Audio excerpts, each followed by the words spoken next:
Sabi niya, I am just articulating what Inday said to me sa cemetery doon sa... Yeah.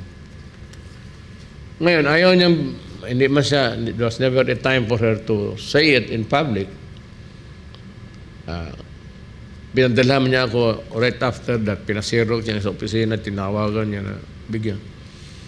So binasa ko yung rational or the wisdom of what she intends to do.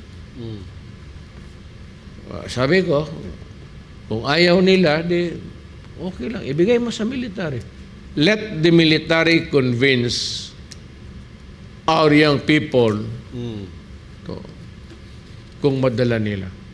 Give it to them. Yung iyo, sa wakay, sabi ko, yung iyo dapat yan, kung makatulong ka lang. Ano ba naman yung 125 million? Yeah. Sabi ko, bale, sabi ko. Yun ang yung ang hinawakan ko na papel. Yun ang ano niya. Yun ang plano sana niya. Hindi ang intelligence pang para gastusin sikreto. Hindi naman kami gutom pa. Ano ba na yung 125 million? Ako wala ang pera, pero kung 125 million lang, saksak ko sa bunganga ni Francia. I can produce that amount. Maghiram lang ako sa iyo, basi 1 billion.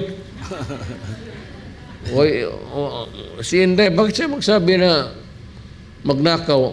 Punta lang siya kay Pastor. Pastor, bigyan mo ako ng 200 million. Pastor, what just... Sure, man. Kasi ang pera ni Pastor hindi naman galing Central Bank, galing sa Diyos eh. Hindi nagtatapos. Totoo yan kayo mga taga Maynila, kayo mga congressman yan, mga senador.